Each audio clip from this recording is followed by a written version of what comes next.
Take a breath, slow it down.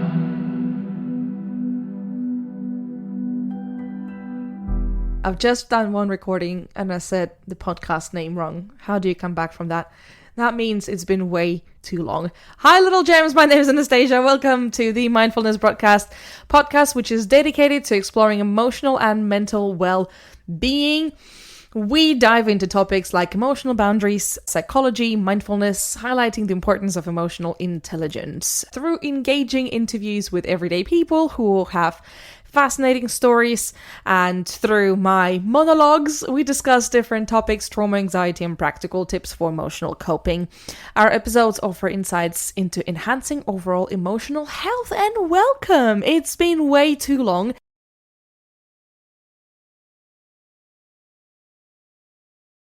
But I found that it's very useful to have your mental box ready to keep yourself balanced and make sure you're making the best decisions, choices, and have decent reactions to situations that, don't make you feel bad about yourself and that you don't regret in the future. This mental toolbox have tools, aka skills, that will help you to pass the situation or resolve the situation and stay as calm as possible, self-regulated, and maybe make even better decisions, or just to help you cope. So we're going to talk about different strategies. The first one, which helps me the most and which helps people I know the most, is just to take a break. So incredibly simple but powerful tool, being able to step aside and take a break. I think both myself and my husband, actually, we both use it in parenting quite a lot. On the days when we are not most resilient, you gotta also have this thing in you when you just kind of can admit that you are not having the best time today. It's fine. We'll step away from the situation. We'll talk to each other and be like, look, I have to take 5 minutes. We'll go and make a cup of tea, go for a dog walk, or just take a minute to unwind. It can be breathing, meditation, even just being by yourself and scrolling social media, something that can disconnect you from the situation where you're in. So break in any shape or form can really help to slow down and look at the situation differently and find the best possible solution to it, as well as decompress and come back with more patience. With more patience, less emotions, more constructive thoughts about the situation, and then ways how you can resolve it. The second tool is stating facts. So this is one of my personal top tool in my toolbox that helps me with overthinking. When my mind, when spiraling and I can't stop it, my thinking process is like miles away with speed of tornado, and it's really destructive as well. So I can compare it to tornado, because this is like, yeah, that's the only way I can sometimes describe it as. And I try to slow it down and thinking a bit and state facts. So let's say there's a situation when someone's planned something, some trip or something simple like even having a cup of coffee, and I wasn't invited. Very simple, generic example. I reckon lots of people can relate to. It happened to everyone. While the mind is already in a meltdown mode, everyone hates me, no one cares, I have no friends, I'll die lonely. It's probably because I'm a horrible person, or something like, of course those people, prefer other friends and they don't even consider me as whatever. Through all this noise, I'm really, really focusing on stating, or sometimes even writing down. I have a few journals for different things. Facts. So fact number 1, people can have other friends. And I don't have to be everyone's best friend or first choice when it comes to any kind of activities. It is true and it is fact. It doesn't mean anything bad at all, but you can be everyone's best friend. No one can, and that is fine. Some people might not like me at all, and this is also okay. This is their choice. Fact number 2, people can spend time with other people. Even if we are best friends, they still are allowed to spend time with other people. Period. Fact number 3, I am a good person and I am an interesting person. I'm fun, and no matter if people invite me places or not, it doesn't change the fact of what is, my personality. And even these three things, these three facts already kind of help to get me out of this overthinking or of panicking, stress, and some kind of like get rid of the mental fog in my head. Mental toolbox number 3, it's exercise. It's a physical tool, but it still helps for mental well-being. You can go from physical release to mental release. So, sometimes we work from the mind to the body, and sometimes you can work backwards from the body to the mind. And by releasing internal tension in the body, your mind is calming down. And also, it can be meditation, it can be yoga, it can be Pilates, it can be anything, any kind of exercise that kind of keeps your mind focused on doing something. You know what? Sometimes it can be something simple as just cleaning the house, mopping the floor, removing the dust. Just keeping your mind on something physical can really help to get you out of that loop of overthinking, let's say. Number 4, your secret ingredient, I called it. So engaging with any things that you love. Hobbies, something creative, whatever is your own secret ingredient. One of those many things that makes you, right? One of the things that makes you happy when you express yourself. I mean, it can be exercise, absolutely. It can be singing. It can be playing music. It can be, writing a book, painting, something that can help you to express yourself, but in your way. Number 5, strong system of beliefs, your beliefs. So strong boundaries, or in other words, assertiveness. This is a very important skill or tool, because when you know who you are, what you believe in, you can take care of yourself and you can protect your boundaries. Not many things can break you.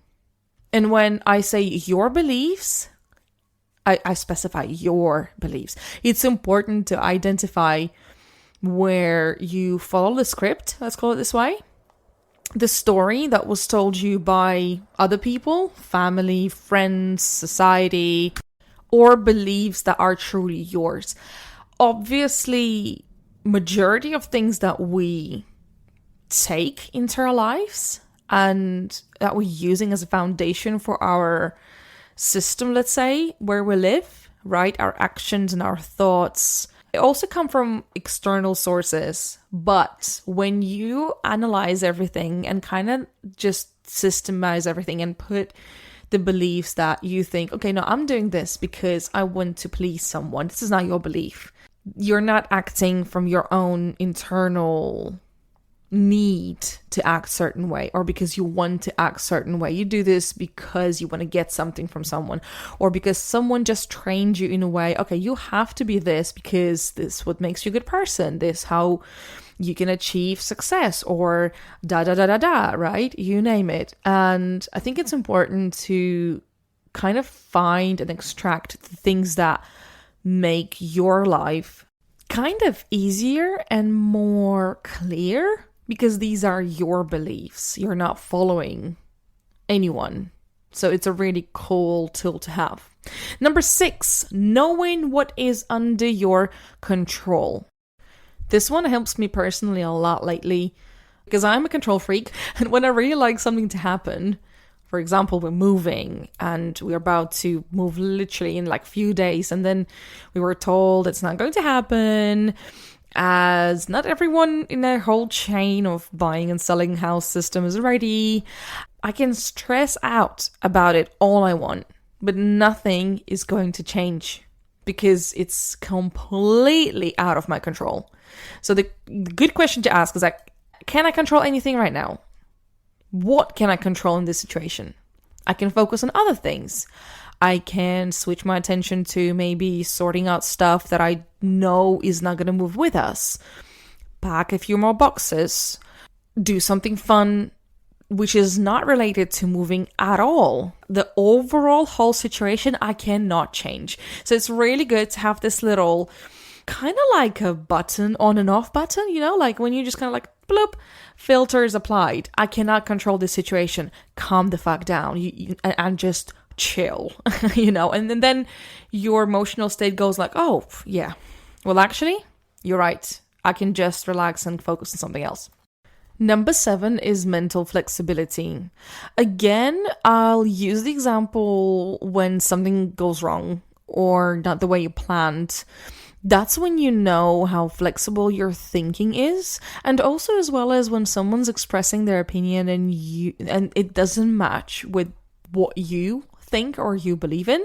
But having the training mental flexibility really helps to either quickly discover plan B, if we're talking about in case of situation that, went wrong or didn't happen, or being able to identify, okay, I disagree with this, but this is okay. And I feel like if you don't have mental flexibility, which I didn't have a few years back, I would fight for life if someone told me whatever their opinion was on any topic which didn't match mine. Oh my God. As well as if something didn't go my way or something didn't happen as I planned, I would just completely break. I could not switch. I would just get so focused on the situation and it just break me. It would just break me. It would ruin everyone's day. I could be a horrible person for this one thing. I feel like now mental flexibility is expanding and I have more of it and I'm training more of it, and now I'm a lot more like, okay, this happened, fine. I still feel all the emotions I felt before, but now I'm able to start this internal conversation and get it to the point when I'm okay and I can move on. And number 8, gratitude and accomplishments. I have to be honest, I don't practice gratitude every day. I could do a bit more. I feel like gratitude and accomplishments is really important to be focused on. You have to give yourself, just pat on the shoulders for what you've done well, even if you haven't done well, for just something you've done. And you need to acknowledge what's going on right now in your life. And this shift of perspective can help to reduce anxiety and promote positive thinking. And also, when you focus on negative all the time, of what you haven't done, of what you don't have, the life becomes very, sad and dark and just grim. Summing up, you might have your own mental box in terms of having completely different tools and even for each situation, right? So I have, let's say, different tools for parenting, and different tools for, let's say, my job, different tools around talking to my family, right?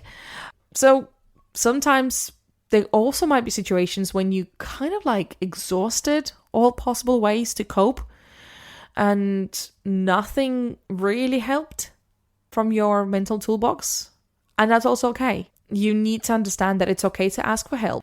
I hope this episode was helpful. I thoroughly enjoyed this episode. It's good to be back. I'll see you in the next one. On this note, I love you and leave you. Truly yours, Anastasia.